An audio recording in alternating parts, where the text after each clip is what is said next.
All right, so it is the 4th of July weekend, and I wanted to speak about the idea of independence. Because yes, on one hand, even if we've kind of forgotten it, but you know, we tend to think about, okay, 4th of July, American independence from the tyranny of Britain. But you and I know that there's yet a higher level, and that's what I want today, Spiritual Sunday, to be dedicated to independence from chaos. From chaos and all forms of negativity. That's what this is dedicated to, because if you think about it, and there's various ways to look at it in the simple physical story. I mean, think back, 240 years ago, we fought, people died on both sides to become independent from Britain, from what we called the tyranny of Britain, right? We fought, we became independent, and now look at us in the 21st century. How are we in Britain? We're like this, we're allies. We're working together, doing together, etc. So you could say on the one hand, what a shame there had to be a war to do this. Why couldn't we just compromise and say, okay, we want this, you want this. The same thing we do now. In essence, that same thing. And so if you look at what we've called independence, it's not necessarily independent. Why did we fight Britain? Unfair taxation. You already got it. 240 years later, what do most of the people in independent America say? Still unfair taxation. So what changed? Nothing. That's the point. If it's not true spiritual independence, then it's only going to be one thing after the next, after the next, after the next. And that's what we've seen. Tell me you've never seen a dictator get overthrown because of his tyranny, only to be replaced by another dictator. And so it goes on and on and on. So you and I here in the Kabbalah Center, in this Spiritual Sunday, we're going to awaken a new thought of what true independence is about. And the first thing we have to do then is understand what's keeping us in tyranny, what's keeping us enslaved. And so some of you who've taken the classes, you know, but it's always a good reminder, like our affirmation, because we tend to forget.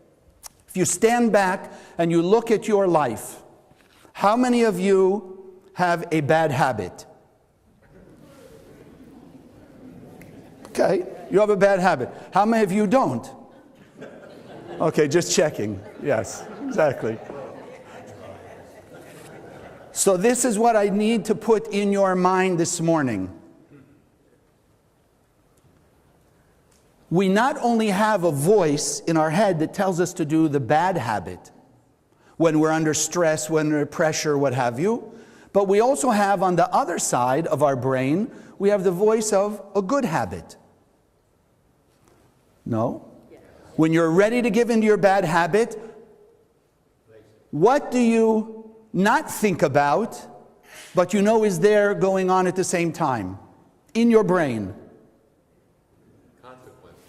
Okay, one is the consequence, but on the other side of your brain, some voice is telling you, don't do the bad habit, do the good habit. Do something better, right? Don't give in, fight it. So this is where we're focused today, is to understand that really it's all in our head. Why do we affirm every week consciousness is everything? Because we want to be constantly reminded that it's not anything in the outside world that's holding me back.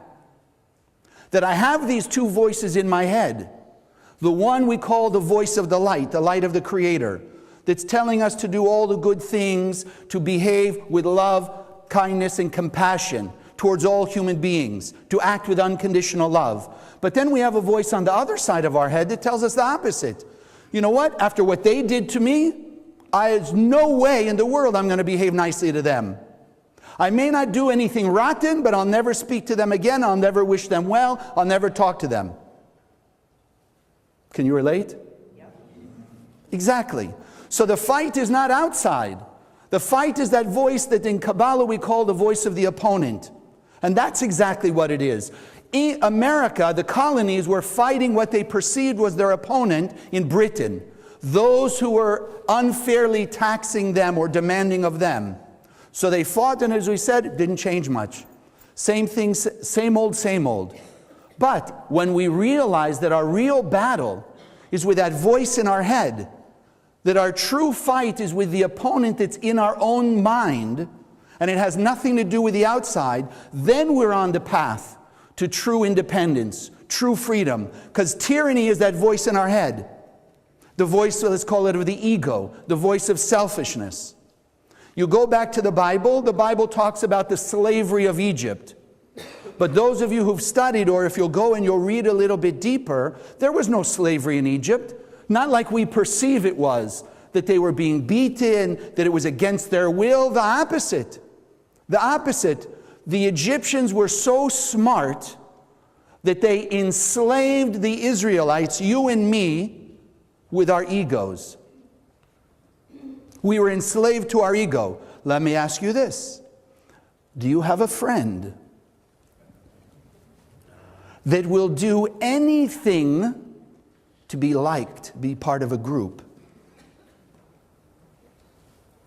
And often things against their own good. Why are they doing it? Because the ego, the selfishness says, I want to be liked, I want to be part of the group, I want to be accepted, I don't want to be excluded, I don't want to be made fun of. So they'll do anything. Illegal things, troubling things, even things that are not beneficial to themselves. That was the slavery of Egypt. They were given everything, everything, everything. And so, therefore, they became addicted to what's called instant gratification. Because that's how the opponent traps us. I mean, think about it. If you do what they say to be part of the group, then what do you get instantly? Oh, you get liked. You're now part of the group. So you have instant gratification. Then you go home and you say, why did I do that? I shouldn't do that anymore. But then what happens? You're back in the group and the pressure again. The same environment. Well, if you want to be part of the group, you've got to do this thing, or we got another thing to do, or something else. And we find ourselves going from one to the next, to the next, to the next. Same thing over again. Like we said, there was the taxation, now there's the taxation again. Why? Because what really didn't change was the voice of the opponent, that egocentric behavior. It was the same. We want independence so we can decide for ourselves. Is that really independence? Do whatever I want, however I want, to whomever I want, in whatever way I want? What about their independence? I used to hear people say, you know, when I drive down the street, I'm going to meditate. I'm going to meditate that all the lights are green for me, so I can get where I want to go when I want to get there. You heard things like that? Well, what happens if you've got people going 90 degrees to them on the cross streets who are also meditating? It's going to be green for me all the way. Now you come to the intersection and it's green both ways. What could likely happen? Car accident. So we can't have independence without thinking of the consequences towards others. And that's why we're understanding that our true independence is when we're focused on the voice of the light inside of us. Because that's where tyranny comes from. That voice that's telling us to be liked, you have to do what they say. To get what you want, you have to do this. You have to go against what you know is the better choice in order to get something that's instantly gratifying. That's what we're here to shift. That's what we're here to change. We don't want to give in anymore to that kind of tyranny, because that only brings chaos. That's only going to bring chaos. I have a student.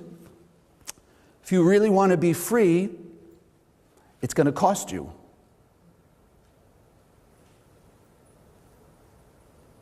So here, let's start with this before I tell you the story.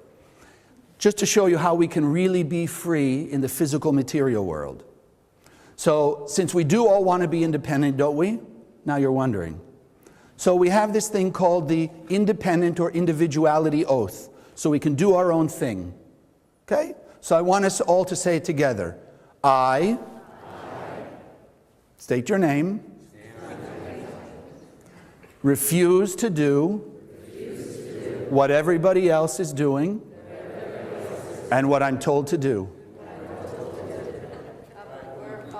Exactly. Right? That's how much independence we have. Even some of you who may have heard that before followed along. You understand? That's how we can get caught in it. So that's why we're understanding it's not independence from the outside world. It's independent from that tyranny of the voice of the opponent that's trying to get me to behave in a self-centered, egotistical way by giving me that instant gratification. So we become addicted to instant gratification. Look what's happening in the world. Do you remember when microwaves came in? The first microwaves. What was the advertising? Wow, instant meal. You didn't have to take an hour to prepare food. It could take 5 minutes, right? Give me now. Give me now. That's part of the trap of the opponent. So then, in order to be independent, we have to fight the opponent with the consciousness of the light. So I have this student who's a part of a group who was very resentful to one of the people in the group, feeling that they were a little overbearing or what have you. So this person decides, because of what they've learned, that they're going to face their opponent, because they came to realize the person wasn't their opponent. Like Britain wasn't our enemy. The enemy is that opponent in our own head. So she decides to take leadership over the group and be willing to be criticized by this one person. So, of course, she starts with the group, and what does she hear from this person? What you expect. So as he's going on and ranting and raving, she says she closes her eyes and she starts to send them light. Starts to send light, looking at him as a person who's trapped by the opponent, sending him light so he'll be able to break free from his opponent. And she said by the end of the meeting, there was actually evidence that he had begun to change. That's the power of freedom. That's independence. But you've got to remember, as we're talking about those two voices in our head, think now objectively. You ever been at a T section, you come to an intersection, there's only right or left? So the right or left already exists. What's our choice is which way we're going to go. So the Kabbalists say, like with these two voices in our head, we don't have our own thoughts. They come to us like the right and the left. There's the constant stream of consciousness of the light, and there's a constant stream of consciousness of the opponent. So just like at the intersection, the only thing we have is the free will, which one to listen to and which one to follow. But those thoughts are always going to be there. The two of them that are opposing each other. They're going to be in our head. Do the bad habit, do the good habit. They're already there. We don't even have to think them. They jump in our head. So then our choice is which one are we going to listen to and which one are we going to follow. And the tyranny is when we give in to the voice of the bad habit. We give in to the opponent again and again and again. So now that we are facing and we're understanding and we're becoming objectified that there is an opponent, number one, it gives us real free will. Because you can't have true free will nor true independence if you don't consciously know that there are two choices. If you don't consciously know that you can do something else, like this student did. Because for years and years and years, she's giving in to the resentment or the frustration towards this person. So was it really the person? No. And how do you know it wasn't just them? Because not only her, but when all of us, when you leave that situation, is there anything else that brings up the same feelings? So like in this case, so this man awakened in her frustration and resentment. So she leaves the meeting. She leaves him for whatever, a week, 2 weeks, whatever they are between meetings. Tell me that there's no way that anything else will bring up a little resentment or frustration. You've seen that in your own life? This person frustrates me, but then you go to the supermarket and you're frustrated at the supermarket. So are you really independent? You left that person, like we left Britain. But we're not really independent because we're still giving in to the thought of the opponent. And that's what most people do. They think they've changed, like we became free from Britain. We became free from that person. But sometimes it's just that we replace one egocentric behavior with another.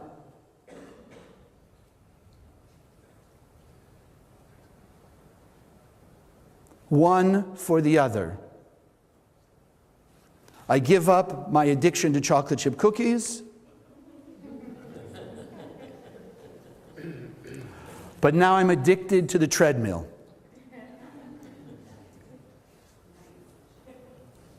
Do they look the same? Not at all. And people go, wow, look at him. He's no longer eating chocolate chip cookies. He's going to the gym and working out. But remember, consciousness is everything. So I'm not telling you not to eat chocolate chip cookies, and I'm not telling you not to go to the gym. I want you to understand the consciousness behind it is still the same. It's still the voice of the opponent. Eat the chocolate chip cookies, you'll be relieved of the pressure that you're feeling right now. And you do. You eat the chocolate chip cookies, and as long as you enjoy it, the pressure disappeared. Until when? Cookies gone, the pressure's back. So then you go to the gym. Now you're going to the gym so you can avoid the chocolate chip cookies. But now you're at the gym, now what? I wonder if everyone's looking at me.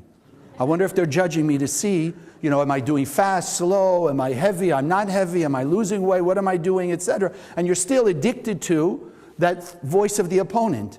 So it's trading one for the other. So in order to have real independence, we have to not just think we can be independent like that individuality oath. I don't want to be like everybody else, so I'll do what everybody else is doing. We have to realize to be independent of the opponent means to be dependent on the light of the Creator. Can't have it both ways. You hit that intersection, and except for a few crazy people who say, well, I can go straight. Okay, right into the wall. Okay, there are people like that. But you understand? You go right or left. It's already set out. We have that choice. So if you don't go to the left, which way are you going? To the right. If you don't go to the right, then you're going to the left. So if you're not listening to the opponent, then you have to be listening to the light. And that's the ultimate of freedom. Because you and I learn here that the Creator already created us, not only perfect, but gave us everything. So true independence is to have the peace of heaven on earth that the Creator set out for us. It's to begin now to start to take back from the opponent all that we've given away to that opponent. To be free from those kinds of compulsive, addictive, and negative behaviors. That's what we're here to do. To claim independence. But like we said, we have to be willing to be dependent on the light. And that's where sometimes we can fall into uncertainty. There's a very nice story, some of you may have heard it, the story of the footprints. That this man, whatever you want to call him, a very spiritual man, always praying to God, or this, that, and the other thing, and he has a dream one night. And he sees footprints on a beach that represent his life. And he sees, for most of the time, there's two sets of footprints. So he knows it's like him and God. But then, when he sees one set of footprints, he realizes that those are the times that were the most difficult in his life. So he speaks to God. He says, God, what happened? He says, here was the difficult time of my life, and you left me. And that's what most of us think. When we are in challenging situations, it's not so easy for us to believe that the Creator is still there, still loves us, still looking out for us, and still wanting the best for us. We feel we've been abandoned, and now it's up to me. And unfortunately, the opponent in our head will keep emphasizing that point and validating and justifying, because look, you had to push through. You had to suffer through it. You went through it. Where was God the whole time? But as the story goes, when God replies to the person in the dream, he says, no. He says, I will never leave you. I have always been with you, and I will always be with you. He says, where you see one set of footprints in the most difficult times of your life is when I carried you. What gives us the strength to persevere through a difficult situation? What gives us the strength to survive traumatic experiences? What? Ourselves?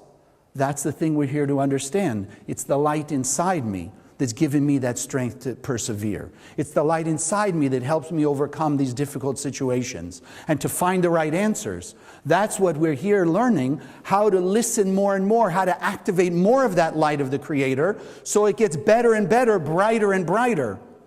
But it's up to us to believe that it's going to take moving from one side to the other, and there really is no independence as we used to think of it. But there's independence from the opponent and to be dependent upon and hugging and holding and clinging to the light of the Creator. Because that's freedom from chaos. That's freedom from bondage. It's one or the other. There's no third choice. One or the other. That's what we're here to understand. And so today is the day we want to start choosing to listen to the light, to know the light is there, and the light always has been. We look back, I've shared once before, so I won't go into the details, but I had an experience like that when I was 12, when my grandmother died, and I thought God left.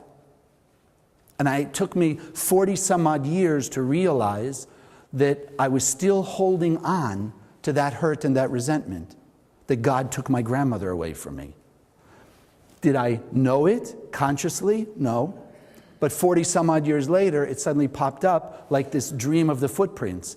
It came to me in a dream that I was still holding on to a resentment to God. So if I'm resentful to God, the Creator, then who am I dependent on? The opponent. And that's the challenge. The opponent will come in a disguise. You've heard of the phrase, a wolf in sheep's clothing? So for you and I, because I know a lot of you who haven't taken the classes yet, you're really trying to figure out all this thing with the opponent. Because we don't get the thoughts. You and I, the good people, the really spiritual people who are working to be better, we don't get the thoughts, take a bat and go beat somebody over the head and steal their wallet. That would be easy for us to identify as the opponent. We get the more subtle ones like this. I want to be part of the group. I want to get in at work. I don't want people, I'm the new person at work, so I've got to, show that I'm with everybody and this and that. You follow? So you'll do things that you normally wouldn't. That's how the opponent will come to us. People speaking gossip about somebody. Well, you want to be in the group, so you join in a little bit of the gossip, right? Does it really hurt? No, it's a little gossip. It's not beating somebody over the head, right? It's not doing anything like that. But yes, it is. On a spiritual level, absolutely. Because it's still giving in to the opponent. And just like in the physical world, the more we give in to the opponent, the more power it has. The more we take away from the opponent to give to the light inside of us, then the more blessing, the more light we have, the more strength and the more clarity. I have another student. Difficult relationship. Last number of years realizing that she's being abused. Not physically. Right? That would be easy to identify, but verbally, emotionally, in a few other ways, realizing that her husband taking advantage of her in various ways. But what the opponent put in her head, for 30 some odd years, she's been dependent on her husband for finances, for all the various physical things. And so her opponent puts in her head, on the one hand, she wants to leave because it's not a good situation. But her opponent is telling her, but what are you going to do? You never had a job. How are you going to support yourself? How are you going to take care of yourself? And put fear in her mind. Think of a situation you have like that, where right now you're saying, yes, there is a part of you that wants to go one direction, but you're not going to go there because the opponent is creating all kinds of limitation. Who are you? What are you going to do? What's going to happen? What will be, etc.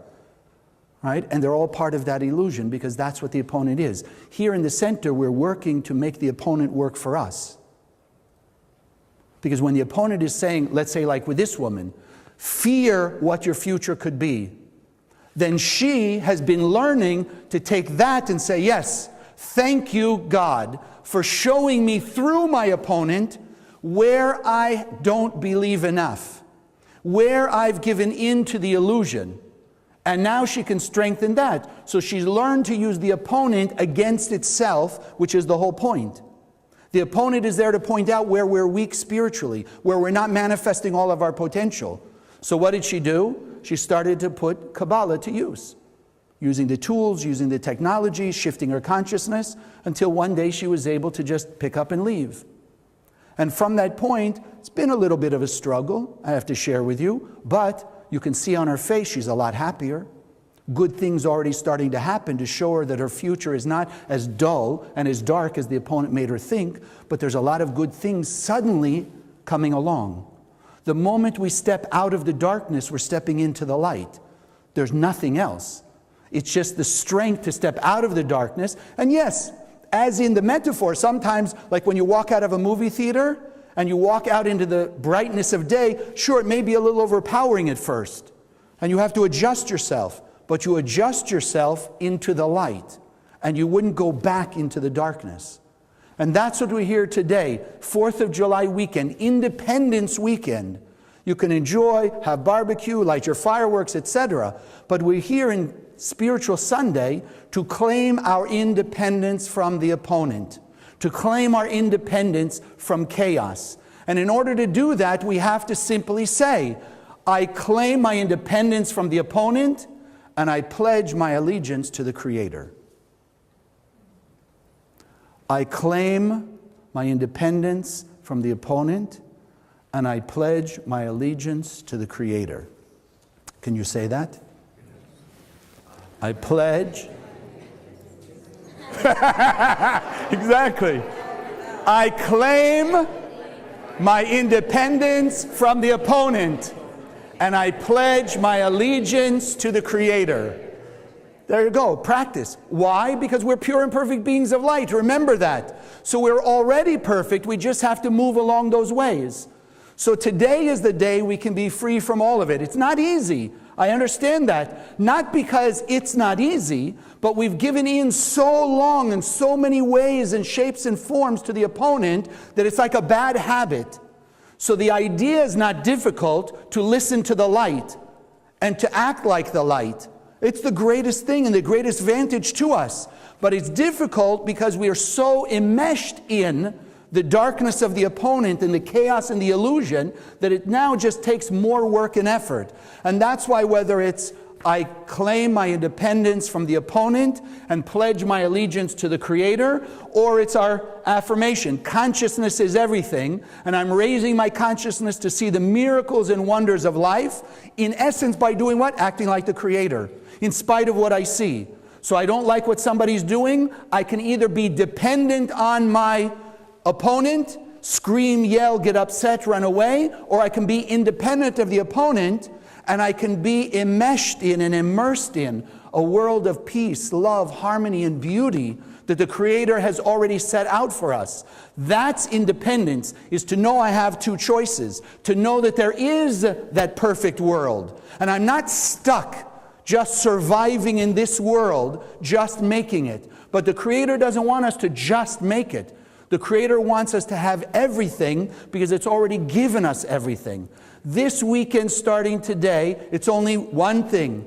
It's up to each of us to say to ourselves, I now claim my independence from the opponent, chaos, pain, and suffering, and I pledge my allegiance to the light inside me, not only for me, but for the whole world. God bless.